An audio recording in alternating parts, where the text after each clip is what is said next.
आज हम लोग देखते हैं आरबीसी की संरचना।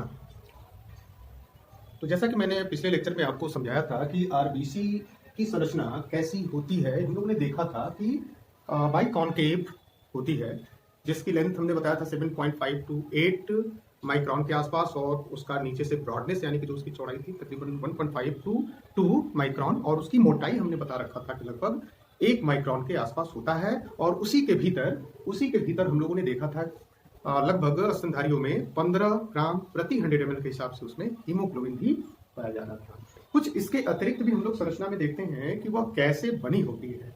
तो बच्चों, सबसे पहले तुम लोग यह जाने कि जो हमारी आरबीसी होती है, उस आरबीसी के ऊपर प्लाज्मा कला यानी कि प्लाज्मा मेम्ब्रेन का आवरण होता है। यानी कि जो आरबीसी होगी, जो भी आरबीसी हम लोग बनाते हैं, उससे बाहर पीएम का आवरण होगा, प्लाज्मा मेम्ब्रेन का आवरण होता है। और वह प्लाज्मा मेम्ब्रेन फास्फोलिपिड से बना होता है, जो एक लेसिथिन मटेरियल है ना, से बना होता है। और इसी यानी यह प्लाज्मा मेम्ब्रेन किससे बनी हुई, तो फास्फोलिपिड से, या हम लोग लेसिथिन कह सकते हैं, से बना होता है। अब इसी लेसिथिन या फास्फोलिपिड के अंदर ही एक जाल पाया जाता है, नेट पाया जाता है, जिसे हम लोग कहते हैं स्ट्रोमैटिन प्रोटीन। कौन सा नेट है, तो हम लोग इसी के अंदर देखते हैं स्ट्रोमैटिन प्रोटीन को। ये बड़ा इंपॉर्टेंट है, यही वो भाग है जो कि हमारे बॉडी के अंदर, आरबीसी के अंदर हीमोग्लोबिन को बांधे रखने का काम करता है। तो स्ट्रोमैटिन प्रोटीन का जाल होता है, और थोड़ा सा कोलेस्ट्रॉल बसा भी यहीं पे पाया जाता है, इसी पीएम यानी कि प्लाज्मा मेम्ब्रेन के मेडअप में, यानी कि बनी हुई संरचना में। अब ये आरबीसी हमारी लचीली होती है, फ्लेक्सिबल होती है, और इसी स्ट्रोमैटिन जो प्रोटीन का नेट है, इसी में हीमोग्लोबिन इसी जाल में बधी रहती हैं। अब इसको हम लोग यदि देखना चाहें, तो जैसे मान लीजिए कि हमने ये एक आरबीसी की संरचना को दिया, और इसी में ये एक नेट की तरह की जाल ऐसे ऐसे बनाएगी, ठीक है। और इसी नेट में हीमोग्लोबिन हमारे क्या होंगे, फंसे रहते हैं। क्या होते रहते हैं, फंसे रहते हैं। हीमोग्लोबिन हम लोग समझ लें, और ये एक नेट समझ लें, ठीक है। तो ऐसे ही इसी के अंदर हीमोग्लोबिन फंसे रहते हैं, ठीक है। अब हम लोग जाने कि आरबीसी के अंदर और क्या क्या चीजें पाई जाती हैं। तो बच्चों, आरबीसी के अंदर 62 से 64% जल की मात्रा होती है, यानी कि इसमें जल की मात्रा 62 से 64% होगी। फिर इसमें 28 से 33% जो ये हीमोग्लोबिन है, जो बनी हुई है ना, ये 28 से 33% इसकी होती है, हीमोग्लोबिन की होती है। 7% इसमें लिपिड्स होता है, ठीक है, जो कि फैट्स ही होता है।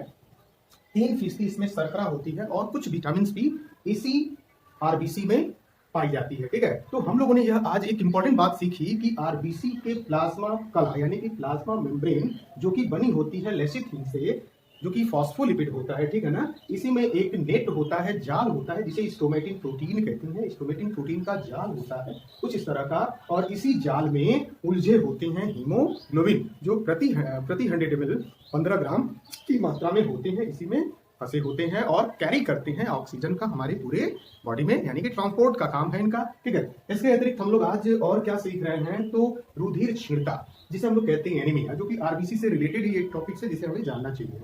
तो ये रुधिर क्षीणता क्या होती है, जिसे हम लोग एनीमिया डिजीज भी कहते हैं, रोग भी कहते हैं, जो कि बड़ा पॉपुलर रोग है। तो इसमें होता क्या है देखते हैं। जैसे ही आरबीसी हमारी नष्ट होगी हमारे ब्लड में, मैंने पिछले लेक्चर में जो नहीं देखा है देख ले कि पुरुषों के अंदर आरबीसी की संख्या कितनी होती है, महिलाओं के अंदर कितनी होती है, सब हम लोगों ने सीख लिया है। तो उसी आरबीसी की संख्या यदि किसी कारण से नष्ट होगी, तो हीमोग्लोबिन की मात्रा क्या हो जाएगी, यहां से हम लोग देख सकते हैं इस नेट से। जैसे ही आरबीसी की संख्या कम हुई, हीमोग्लोबिन की मात्रा भी घट जाती है। तो जैसे ही हीमोग्लोबिन की मात्रा घटती है, इसी कंडीशन को हम लोग कहते हैं रुधिर क्षीणता या एनीमिया, ठीक है। यानी कि आरबीसी नष्ट हुई, हीमोग्लोबिन की मात्रा घट गई, ये कंडीशन कहला गई रुधिर क्षीणता यानी कि एनीमिया की। और जब जैसे ही हीमोग्लोबिन की मात्रा में कमी आई, तो ऑक्सीजन का ट्रांसपोर्ट क्या हो गया, रुक गया। और ऑक्सीजन का जब ट्रांसपोर्ट रुकेगा, माने परिवहन हमारे बॉडी में रुकेगा, तो हमारे अंदर बहुत सारी चीजें देखने को मिलेंगी, बहुत भयंकर बीमारी भी हो सकती है, यानी कि हमारी बॉडी बिल्कुल भी सुस्त रहेगी, कुछ कार्य नहीं करेगी, ठीक है।